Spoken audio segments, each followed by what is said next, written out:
Photos are the best way to save a moment in time, but they often get lost in a sea of tiles, never to be seen again. Not only that, but stumbling across old photos in your phone doesn't quite have the same blast of nostalgia as when you find old treasures hidden inside of a shoebox. Hey, I remember this. So I set out to make some nostalgic moments for future Connor and make the most out of today for present Connor. So here's the plan. I take my favorite pocket-sized point and shoot, the Ricoh GR3, and I slowly photograph the people in my life over the course of the next month. I'll take photos of them throughout my daily life, and for some of the more elusive people, it gives me a reason to make plans and connect with them.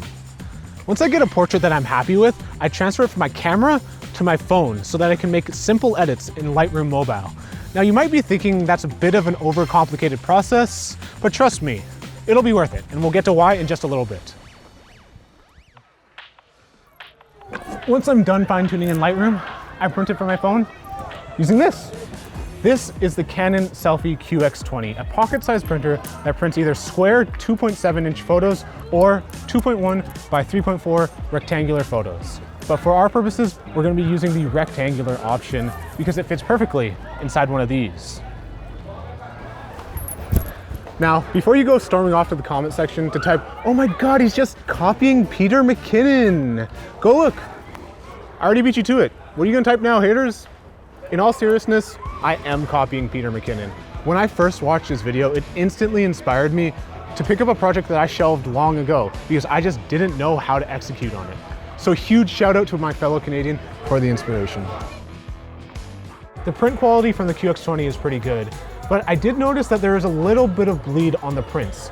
Now, I'm not quite familiar with dye sublimation printing, so I don't know if this is normal, but if you don't know what dye sublimation printing is, it's actually pretty cool. I only found out about it while writing this video.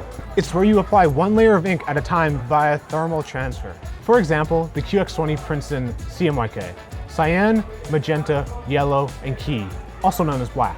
So inside the ink cartridge, there's a roll of thermal transfer ink. It's lined up in a sequence like this. It'll transfer your images 4 times, 1 in each color. It's kind of cool. You can actually see the printing process in action as it prints and retracts the image to add each color. And when it's done, boom, there's your print. Now, if you watched Peter's video, you should know what comes next. I want to accompany the photos with a handwritten message from the subject, but that means that we need something to write on. Now, I don't mean to be a complete carbon copy of Peter's idea, but business cards are a great way to have a clean and consistent look. So I bought 100 business cards, one side blank so that you can write on it, and the other side has my QR code on it in the event that I actually need a business card. Now that I have the print and a shiny new business card, I hand them both over to the subject so that they can write a message. They can write whatever they want. They can write a message, they can draw a drawing, they can just sign their name. It's really up to them. This is about saving a snippet of time. It doesn't need to be perfect. The messier and the more candid it is, the better. For a long time now, I've been wanting to document the people in my life for when I get older and I start to forget things. The original concept for this video is actually inspired by my grandma, who's developed dementia in her old age. Over the years, I've been watching her slowly forget the people closest to her, and that's a really scary thought. Not only do I want to create as many memories as I can of her, I also want to have a collection of memories of the people that made my life special for when I'm old and I start to forget things. But if you have dementia, you won't even know who the people in your photos are.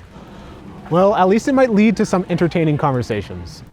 Hey, Grandpa, I'm just wondering, who's in this photo? Yes, this is Peter, my... You can't say that anymore!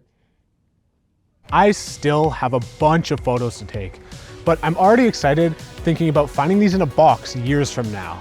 So maybe this is something that I recreate every year, or maybe it's just something I do to capture the little moments in my everyday life. So here's your assignment. I want you to go out and take some photos and get them printed physically, the actual physical photo, so that future you can look back and remember some great memories, or maybe even some people that you may have forgotten. Thanks for watching. If you like this video, then hit that subscribe button. My other videos won't be quite as heartfelt or copycat-ish, but if you stick around, then we'll make some cool shit together. See you next time. Now, that might seem a little bit overcomplicated.